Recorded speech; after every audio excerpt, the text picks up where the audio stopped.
The lord, glory to Jesus. परमेश्वर की योजना अद्भुत है, उसे कौन समझ सकता है। जैसा पहला कुरिन्थियों 2:7 और 8 वचन में पौलुस कहते हैं, परंतु हम परमेश्वर का वह गुप्त ज्ञान भेद की रीति पर बताते हैं, जिसे परमेश्वर ने सनातन से हमारी महिमा के लिए ठहराया, जिसे इस संसार के हाकिमों में से किसी ने नहीं जाना, क्योंकि यदि वे जानते तो तेजोमय प्रभु को क्रूस पर न चढ़ाते। जिस दिन क्रूस पर यीशु मरे, उस दिन क्या हुआ होगा। चेले शोक में थे, नरक खुश हो रहा था, परंतु अपनी योजना को परमेश्वर ने गुप्त रखा था। यीशु से बार बार लोग आकर पूछते थे, क्या तू परमेश्वर का पुत्र है? यीशु ने कभी जवाब नहीं दिया। शैतान का प्रश्न और बड़ा मुद्दा यीशु की परीक्षाओं के समय में भी यही था, यदि तू परमेश्वर का पुत्र है। परमेश्वर उसे उलझन में ही रखना चाहते थे। पिलातुस भी यीशु से यही प्रश्न पूछ रहा था, परंतु उनको कोई भी हिंट नहीं मिली। कोई शत्रु घुसपैठ नहीं कर सका। नरक में भी सब शांत रहे। बस 3 दिन रुक, 3 दिन के बाद ऐसा देखोगे जिसकी कल्पना भी नहीं कर सकते। सलीब पर जाने के द्वारा यीशु की सामर्थ और महिमा दुनिया में फैल गई और उसने जो कहा वो पूरा हुआ, जैसा यूहन्ना 10 वचन 7 और 11 में लिखा है। तब यीशु ने उनसे फिर कहा, मैं तुमसे सच सच कहता हूँ, भेड़ों का द्वार मैं हूँ। अच्छा चरवाहा मैं हूँ। अच्छा चरवाहा भेड़ों के लिए अपना प्राण देता है। यूहन्ना बपतिस्मा देने वाले ने यीशु को अपनी ओर आते देखकर कहा, देखो ये परमेश्वर का मेमना है जो जगत का पाप उठा ले जाता है। यशाया 53:7 के अनुसार वह सताया गया तो भी वह सहता रहा और अपना मुंह न खोला। जिस प्रकार भेड़ बध होने के समय और भेड़ी ऊन कतरने के समय शांत रहती है, वैसे ही उसने भी अपना मुंह न खोला। प्रकाशित वाक्य 6 और 7 में यीशु के विषय यूं लिखा है, तब पृथ्वी के राजा और प्रधान और सरदार और धनवान और सामर्थी लोग और हर एक दास और हर एक स्वतंत्र पहाड़ों की खोह में और चट्टानों में जा छिपे और पहाड़ों और चट्टानों से कहने लगे, हम पर गिर पड़ो और हमें उसके मुंह से जो सिंहासन पर बैठा है और मेमने के प्रकोप से छिपा लो। फिर ये भी लिखा है, क्योंकि मेमना जो सिंहासन के बीच में है उनकी रखवाली करेगा और उन्हें जीवन रूपी जल के सोतों के पास ले जाया करेगा और परमेश्वर उनकी आंखों से सब आंसू पोंछ डालेगा। एक मेमना चरवाहा कैसे बन सकता है?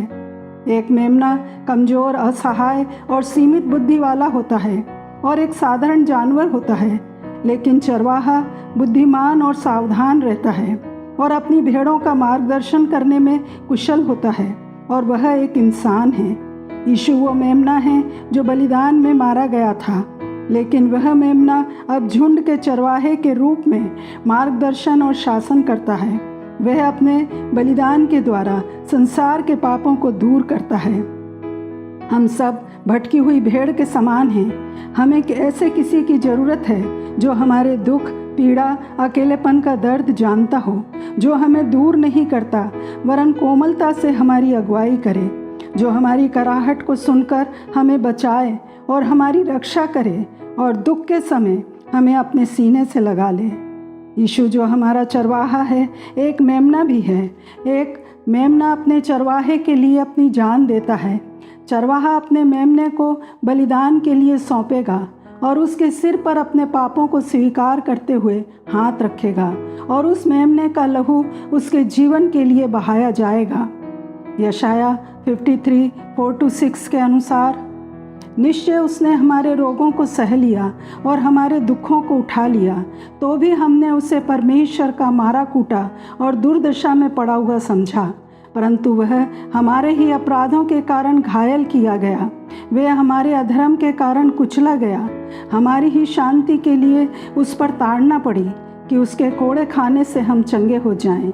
हम तो सबके सब भेड़ों के समान भटक गए थे। हम में से हर एक ने अपना अपना मार्ग लिया और यहोवा ने हम सबों के अधर्म का बोझ उसी पर लाद दिया।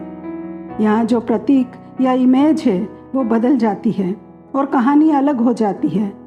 परमेश्वर क्रूसिफाइड किए जाते हैं, उद्धारकर्ता क्रूस पर लटकाया जाता है, चरवाहा बलिदान होने वाला मेमना बन जाता है।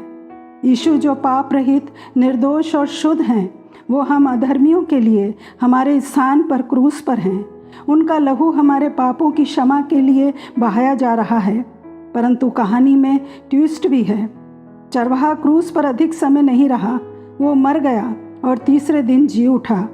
मेमना जो बलिदान किया गया था, अब वो फिर से चरवाहा बन गया। यह संसार के लिए आशा है। क्रूस पर हुई सारी घटनाओं को, सारी बाहरी बातों को और बाहरी चिन्हों को देखकर ये लग रहा था कि शैतान जीत गया है। मेमना बलिदान किया गया। यह क्रूस का दिन था, परंतु पुनरुत्थान का दिन आ रहा है। मेमना जो मर गया था वो चरवाहा बनकर जी उठा है, जो हमारे जीवनों को बचाएगा। जैसा पहला पत्रस 2:24 और 25 में लिखा है, वे आप ही हमारे पापों को अपनी देह पर लिए हुए क्रूस पर चढ़ गया, जिससे हम पापों के लिए मरकर धार्मिकता के लिए जीवन बिताएं। उसी के मार खाने से तुम चंगे हुए, क्योंकि तुम पहले भटकी हुई भेड़ों के समान थे, पर अब अपने प्राणों के रखवाले और चरवाहे के पास लौट आए हो। हम अपने वर्तमान समय में दुखी और निराश हो सकते हैं, पर थोड़ा इंतज़ार करें। आज हम अपने दुखों पर आंसू बहा सकते हैं, परंतु कल हम अपनी विजय पर जय जयकार करेंगे। ऐसा हो सकेगा क्योंकि चरवाहा मेमना बना और फिर चरवाहा बन गया। उसने मेरा और आपका और हमारा स्थान ले लिया और हमें दंड से और मृत्यु से बचा लिया। यीशु मसीह ने अब्राहम और इसहाक की कहानी को पूरा किया। अब्राहम ने गधे और 2 लोगों को अपने साथ लिया। यीशु मसीह ने क्रूसिफिकेशन से पहले यरूशलेम में प्रवेश किया और 2 चेलों को गधे के बच्चे को लाने को कहा। अब्राहम ने अपने इकलौते पुत्र इसहाक को, जो प्रतिज्ञा की संतान था, जो सारा से पैदा हुआ था, बलिदान देने के लिए वेदी पर रखा।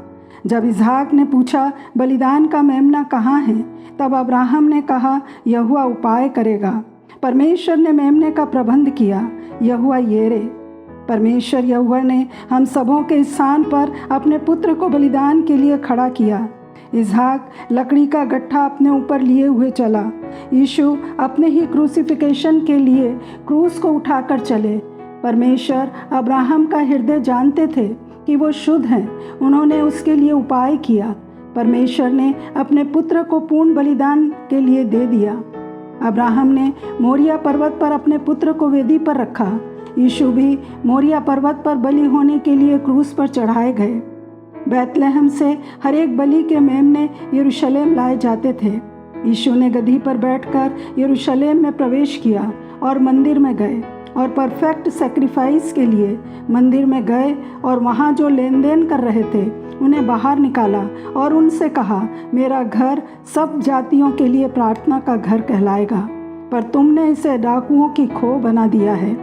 परिवार का मुखिया इस मेमने का चुनाव करता था जो पास ओवर के लिए दिया जाना होता था। हमारे परमेश्वर ने अपने पुत्र का चुनाव किया जो निर्दोष और शुद्ध था। बलिदान का समय शाम का होता था जब बलि का मेमना मारा जाता था। यीशु 9 बजे से 3 बजे तक क्रूस पर रहे और बलिदान का समय जब बलि का मेमना मारा जाता था, यीशु ने अंतिम शब्द कहे, हे पिता, मैं अपनी आत्मा तेरे हाथों में सौंपता हूँ, और अपने प्राण छोड़ दिए। तो प्रियो, क्या हम यीशु को परमेश्वर के मेमने के रूप में रिकॉग्नाइज करते हैं? वो फाइनल सेक्रीफाइस थे, पूर्ण बलिदान थे। अब किसी और मेमने के सेक्रीफाइस की, बलिदान की ज़रूरत नहीं है। वही वो मेमना है जो सारी मानव जाति के पापों को उठा ले जाता है। हम उसके पुनरुत्थान का, रिजरेक्शन का आनंद उठा सकते हैं। वो मरकर जी उठा है। परंतु अब फिर ट्विस्ट पर एक और ट्विस्ट है, एक विरोधाभास, एक भयानक तथ्य। आज जो बहुत से लोग कहते हैं जो परमेश्वर 3 कीलों से मर गया वो किसी को क्या बचाएगा, तो वो ये जान लें, जो उसे तुच्छ जानते हैं कांप उठें। जिस हाथ को क्रूस पर चढ़ाया गया और कीलें ठोकी, वह राजदंड चलाएगा। जिस सिर को कांटों के मुकुट से फाड़ा है, वह महिमा का मुकुट पहनेगा। वह जो वध के लिए मेमने के रूप में ले जाया गया था, सिंहासन पर एक न्यायाधीश के रूप में बैठेगा। नम्रता दुर्बलता नहीं है। जिसने अपने देह में रहने के दिनों में मेमने की दया और कृपा प्रदर्शित की, अब न्यायाधीश की सर्वशक्तिमानता प्रदर्शित करेगा। और उस दिन दुष्टों के लिए हाय, पहाड़ों पर उनकी पुकार व्यर्थ होगी। मेमने के धर्मी क्रोध का भयानक दृश्य सभी को देखना होगा। यदि अभी उसके पास आते हैं तो दया पाएंगे, और यदि उसके सामने न्याय के लिए खड़े होंगे तो पवित्र स्वर्गदूतों की उपस्थिति में और मेमने की उपस्थिति में परमेश्वर के क्रोध की मदिरा पीने के लिए ले जाया जाएगा। प्रियो, आज हमारे पास मौका है। प्रभु यीशु जो मेमना भी है और चरवाहा भी, उसके पास आ जाएं तो मेमने की दया और कृपा को पाएंगे, और साथ ही चरवाहे के रूप में सदा वो हमारी रखवाली करेगा, जीवन रूपी जल के सोतों के पास ले जाया करेगा और हमारी आँखों से सब आंसू पोंछ डालेगा। प्रभु अपनी दया और करुणा के कारण हर एक को समझने के लिए बुद्धि और समझ दें। इस प्रार्थना के साथ यीशु मसीह के नाम में आमीन।